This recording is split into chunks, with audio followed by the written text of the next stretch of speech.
I could not think of a better way to wrap up 2024 and kick off 2025 than to pour myself a dram of the oldest whiskey I now own. It's a pretty new release from the Thompson Brothers. It's the BSW 40-year-old blended Scotch. Hello everyone and welcome to Whiskey Uncorked. My name is Brian, and yes, I do hope you are all enjoying your holiday season, wherever you are in the world or however you may celebrate. But I am choosing to celebrate by pouring a whiskey that I've been looking forward to getting here on my shelf for a little while now. This is as I mentioned in the intro, a 40-year-old blended Scotch from the Thompson Brothers. I think this was on ballot a month or two ago, a couple months ago maybe now.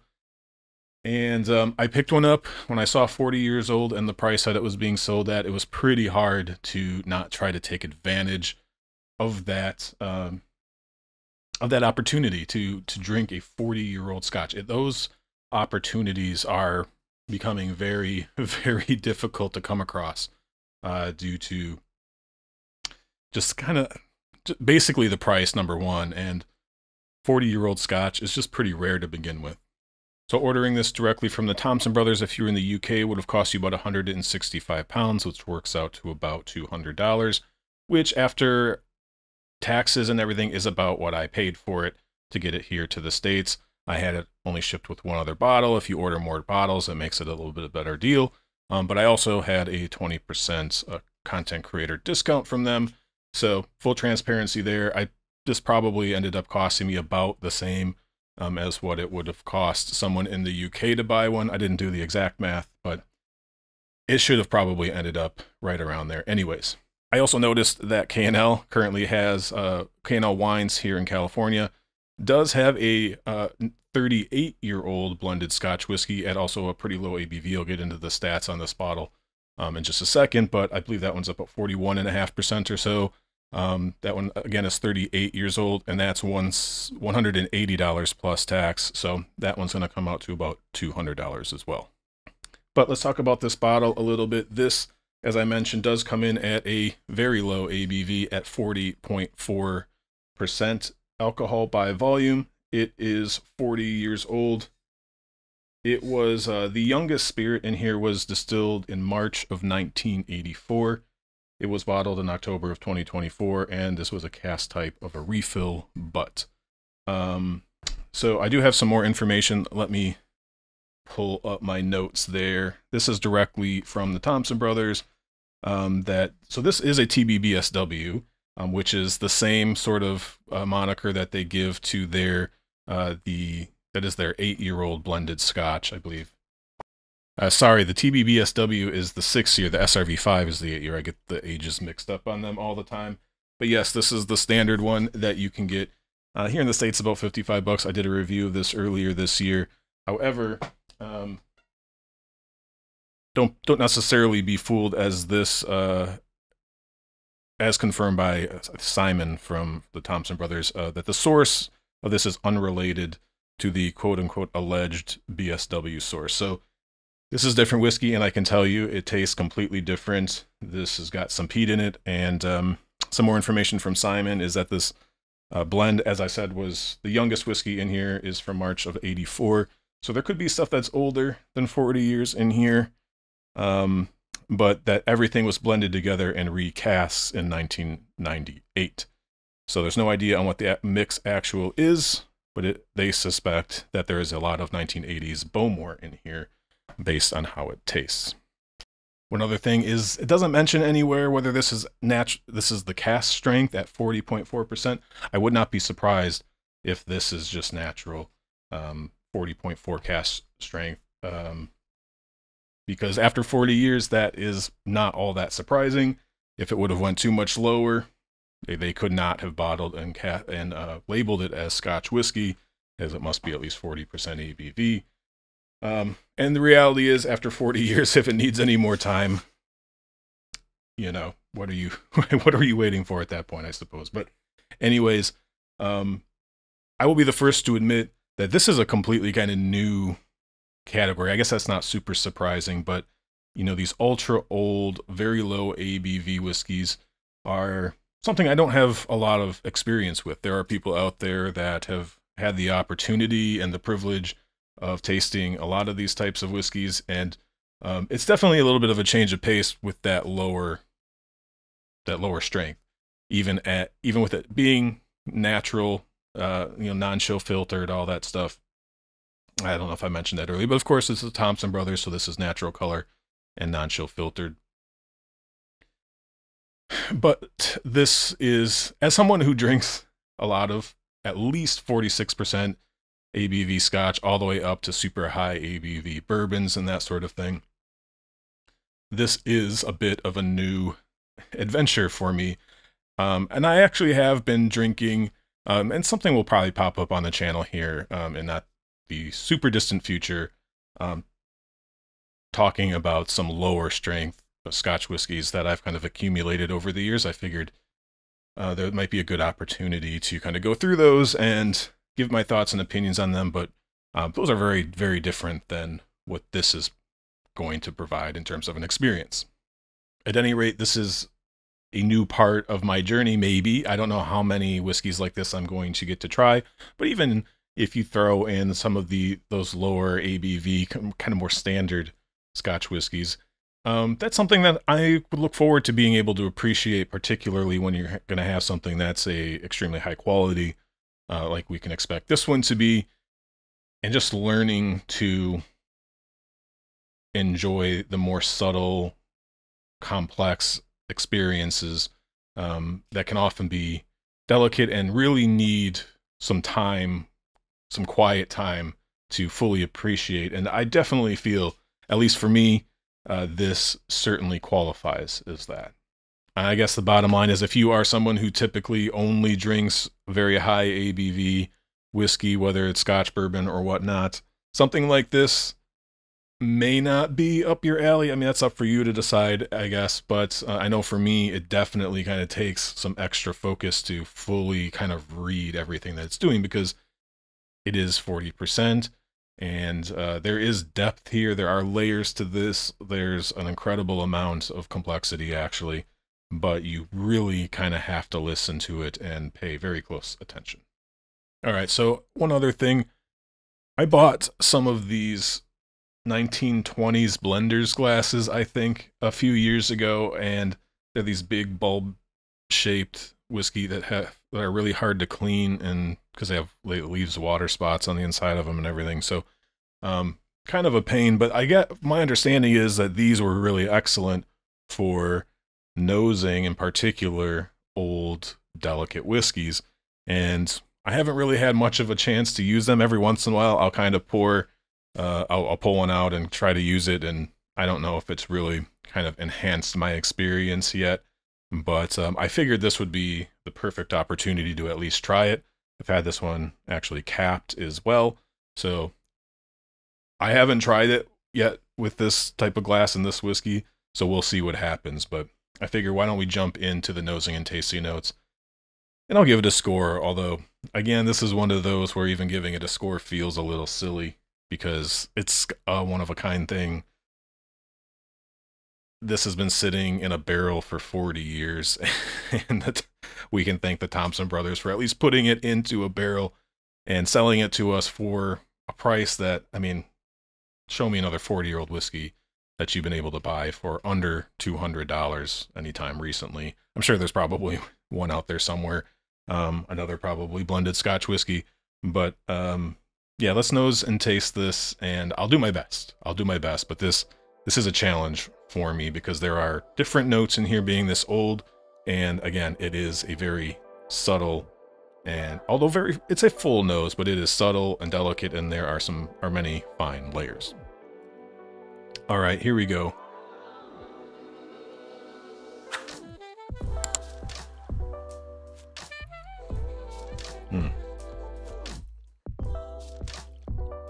So I think the best way to try to describe this is there's kind of two things happening, I think, that are like the starting points, and that is, there is this kind of, it's leaning like industrial, like the peat in here. So there is peat, but it's obviously after 40 years, it's extremely light. It really doesn't come off as being like, it's certainly not smoky. but this, it does remind me in a sense of something like Brora, for example. I do have a bottle of old Brora. I just opened it this past, a few months ago only, or was it last month even? But I think it was October. Yeah, October. I've had it for a while. I opened it up and really have only had one pour out of it, I believe. And I had tasted Brora before, and one of the best whiskey moments of my life, which led me to spend a stupid amount of money on a bottle of Brora, but I don't regret it really at all. So, so this doesn't smell like Brora from what I remember. Again, I'm not super well versed, but it kind of reminds me of it in that it's kind of turned away from being a peaty whiskey, and that it's just completely leaned into, I don't know, this is where I struggle with this sort of thing, because it's not quite farmy, but it is farmy, but it's farmy in a different way than Brora. The best way I kind of thought to describe it is like a kind of a diesel tractor with a little bit of oil leaking out of it, like it's a little bit of hot oil, but it's very subtle and very delicate of a flavor at the aroma at the same time. So that's the best way I can describe that part. The other side of it is there's this kind of sour or tart. It's kind of fruity, but I guess the best way I was thinking to describe it is basically like not just an overripe lemon, but if you ever kind of had a lemon that you had in the fridge or something and it was in the fruit drawer at the bottom and you forgot about it, and then you had a bag and you like, what the heck is that? And you pull it out and you're like, oh, oops. You know, it's almost like it's beyond overripe. It still kind of smells lemony, but it's kind of lost all of its zest and the dryness. It's almost kind of like sickly sweet. Like, again, it's not quite that, but it's like the closest thing I could think of. And again, it's present, but it's so just quiet. It's almost hard to believe that it's whiskey, and that comes from my like inexperience of drinking things like this.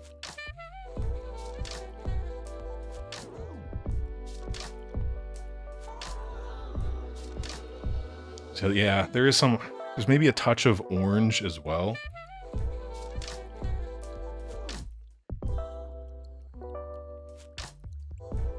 It's like there's some like honeycomb. It's not really sweet. It's not really waxy, but yeah, there's some sort of like dry kind of natural sweetness to it overall.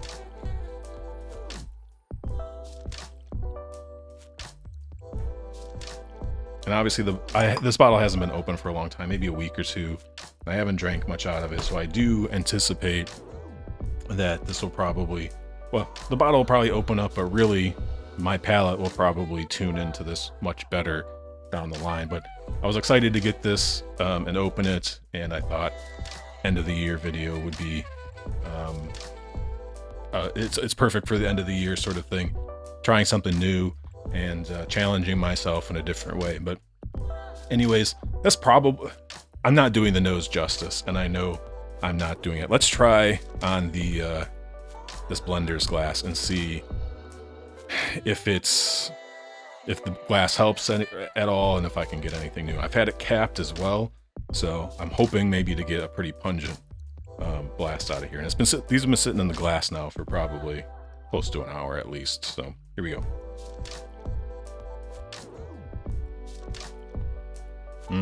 Yeah, it was stronger. It didn't really change it at all. It's not really, I don't know if it really helped a lot. It smells so good and interesting though.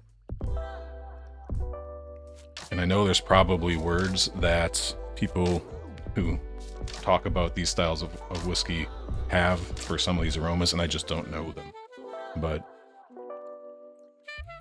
yeah, it's like hot tires. Bit of, you know, that sort of like asphalty, not quite. You can say like sulfury, I suppose, but not like sherry sulfur. This is much more of that kind of rubber hot rubber, sulfur.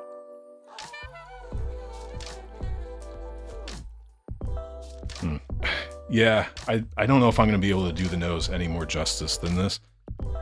This did not have any... No, this one did not have any tasting notes on the bottle. But yeah, I'm going to sit here and kind of take stabs in the dark to try to articulate this. But, you know, now that I think of it, because they did mention Bowmore, if I start thinking maybe a little coastal, a little bit kind of salty peat. Yeah, I can go with that a little bit.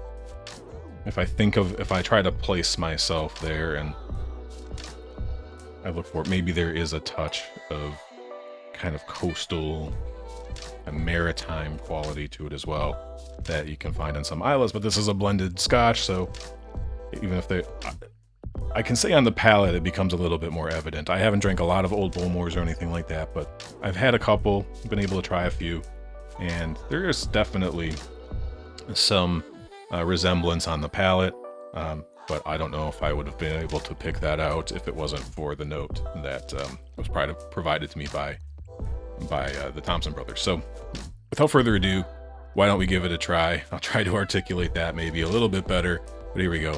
Cheers. Yeah, that's delicious. Obviously at the 40%, it doesn't do like the big bloom. That's kind of what I was talking about earlier. Just, you have to listen to it because it's not going to shout at you. But it's oily. It's very good mouthfeel. You can feel it on your lips, so you know that non-chill filtration is really helping out there. The finish is, I'll try to get to like specific notes, but just the overall experience. Like obviously the finish isn't going to be this big loud thing either, but it does just coat your mouth. And I've noticed when I have drank this that you just can sit there and just kind of keep tasting it over and over and over again, like on your palate, and it almost tastes like almost like right after that first sip. It doesn't really change too much, and you can kind of just experience it over and over again. But yeah, the big thing here is the fruit on the second half of it. So once you swallow it, and it starts to be what I tend to call like the crescendo. This one's pretty, it doesn't get super loud, but yeah, it's the big bloom of fruit, and it's this is definitely more like fresh fruit or like tropical stone fruit, maybe a little bit touch of lemon still, but bright, fresh, which is, you know, for like a 40-year-old whiskey, that's always a little surprising, right? You almost expect like the big leathery, varnish and tobacco and all that stuff, although that does tend to be associated with, more heavily sherry things. And I mean, 40 years in a cask, this does say refill, but it certainly hasn't made it a super dark whiskey or anything like that. Let's see, there we go. So you can definitely still see through the bottle. It's obviously not a first fill sherry cask there, but I would definitely say this is going to be one that drinks more like bourbon cask whiskey. All right, let's do a second sip, and I'll try to describe some other actual flavors, but here we go.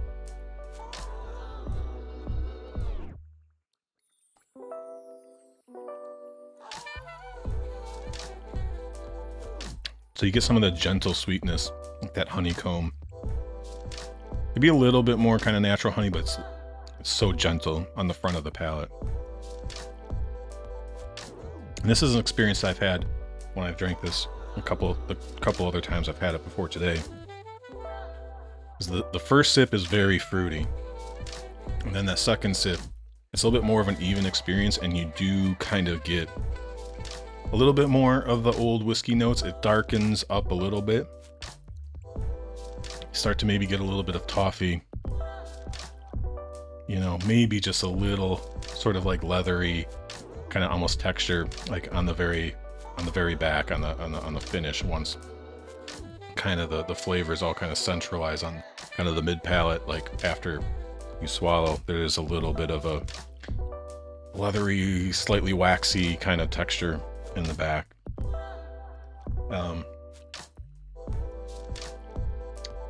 Kind of talked about like the farminess. So yeah, you can, the peat, it's almost non-existent. Like, you know, it's there, it's adding something to the flavor, but it doesn't necessarily taste like if you've only had, let's say, like 15 years or younger, 20 years or younger peated whiskeys, where it still has a bit of a punch to it. It's definitely still adding flavor, but it's not something you're necessarily going to think of as like a peaty whiskey by any stretch of the imagination. But it does add a bit of richness. I think there is a bit of saltiness there. It's really kind of coming out even now. It is a long experience. Like I said, a lot of it's kind of happening more on like on the front of the palate rather than, you know, like crazy evolution on like the back of your tongue or anything. So that farmy note, I was kind of getting to that. It does have that kind of sour industrial sort of, almost, I don't know. It's such a crazy flavor to try to describe because it's not food, right? And that's the thing with old whiskeys. You start to get into that realm of you're trying to describe flavors that you can only imagine how they taste, maybe because of how they smell, or, you know, you would never like actually taste it in real life. But I'm gonna one more quick sip and see if I can articulate it. I doubt it. We're gonna probably have to wrap this up after this, but here we go. Yeah, maybe with every sip there is just a wisp of smoky, just a wisp of just the gentlest beachside campfire. And this, with the fruit, it is just magical. And I know if you have tasted some higher age statement Bowmores, quality Bowmores, usually either independent bottlings or kind of older versions of the official bottlings. I know, I just tasted the 22-year-old, the Aston Martin version, and it won. It wasn't a blind. Thank you, Kevin. It's a good reference point for this, and I mean, it's delicious, right? It's good. It's an extremely expensive bottle. I was never really interested in buying one. I would have been happy to have had one on my shelf, but yeah, you can definitely see why they said some old Bowmore. If you've had it, I think this would probably, that would make sense to you as well.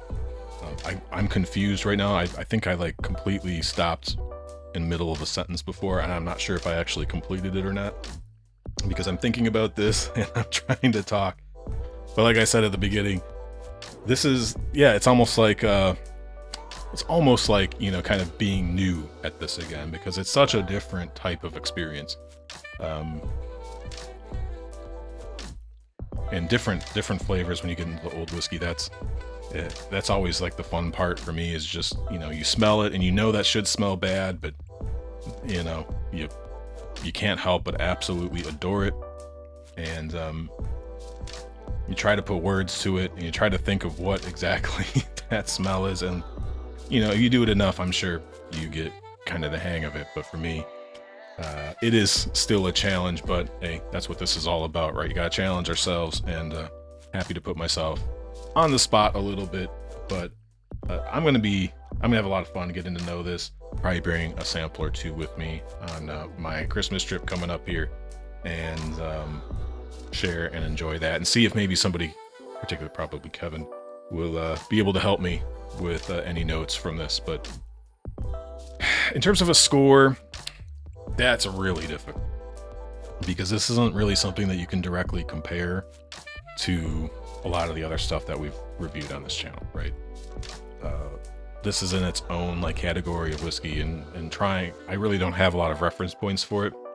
But I think for me, in terms of just like pure enjoyment, I probably would give this like an 8 out of 10, which is excellent, sorry. I'm sure that if this is your style of whiskey and this is something that you're more well versed in, this could absolutely score higher. Um, or maybe I'm a fool and this is actually just a drop in the bucket for what this style of whiskey could possibly be. And an 8 is just way too high. But I feel like for me, and just into how much I've enjoyed it, this probably does fall into an 8, just because it's enjoyable in a different way than how I enjoy a lot of the other whiskeys that I drink on a regular basis and that I've reviewed on this channel.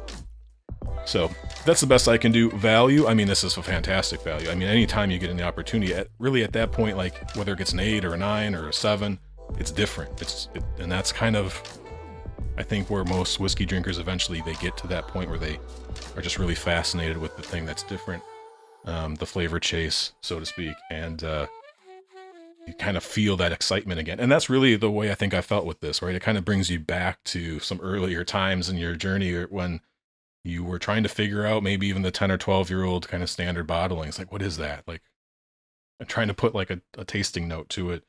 And I've never tasted that in a whiskey before. And you don't know if that's because your palate's just getting better or you're drinking something that's different. And you're just kind of going through that process of learning. But for value, yeah, this is about as good of a value as you can get, just because of the privilege of getting to taste 40-year-old whiskey. That's really what this comes down to, right? There's certain things in life that are just pure privileges. And it feels like kind of in the modern day society, things that were privileges even a long time ago are just becoming more and more difficult. Like the truly unique, the truly rare, the honestly rare, and things that are just presented to you and something that you can actually engage with and afford. Yeah, it's harder. It's harder every year that goes by, you know. These sorts of things just aren't, like I said, I mean, some 40-year-old whiskeys, Scotch whiskeys, are selling for tens of thousands of dollars, as of thousands of pounds, hundreds of thousands probably, if it's from a specific distillery or from a certain year or something like that, you know. Are those worth that money? Are they better than this that was $200? Something that, yes, at the low ABV, but right, we talked about the 18-year-old series and stuff from the beginning of the year, and you know, $200 was kind of the upper line for what I think most people would consider even remotely fair for kind of your standard 46% official bottling 18-year-old, and really $150 is probably much more in line, although even that feels bad, especially if you've been drinking Scotch whiskey for a long time. $150 for a bottle is probably a little bit ridiculous for something that maybe you were getting for half the price, even just, you know, not all that long ago. But yeah, anytime, especially if you're a whiskey enthusiast and you've kind of got your bearings about you and you're really looking for something different and you kind of appreciate, and I'm getting there, you know, I think the 20, maybe even approaching 30, I think I've kind of got that sort of. I'm sure I'm overestimating myself, but I feel like I understand what to appreciate that. But when you start talking about something like this, you know, I don't have the reference points to fully appreciate it. So I just I acknowledge that to myself and to you, but it's a privilege to even taste this. And you have to be thankful that there are producers out there that are still willing to try to get this out at the fairest price they possibly can, and it's good, and let you try it. And you know, this is one of those things where, you know, if it was bad, like, what do you do with it? do you release it anyways just to let people try it? Or you know, luckily this isn't bad. It's at the very least very interesting, and it is very good. There's no way I don't think you just don't enjoy this, and provided you allow space for what it is. So yeah, it's a privilege tasting whiskey like this. I'm happy that I have a bottle. Definitely probably share some over the holidays, and I'm looking forward to like understanding it even more. Maybe at some point on the channel, it'll make a reappearance, and I'll let you know how I've got on with it. But yeah, I think that'll probably do it for me. Thank you everyone for watching. Happy New Year. I hope you've enjoyed your holidays, however you choose to spend them. Whether it's spending your time with people and or a nice bottle of whiskey. I do hope you've all been safe, happy, and healthy. Cheers.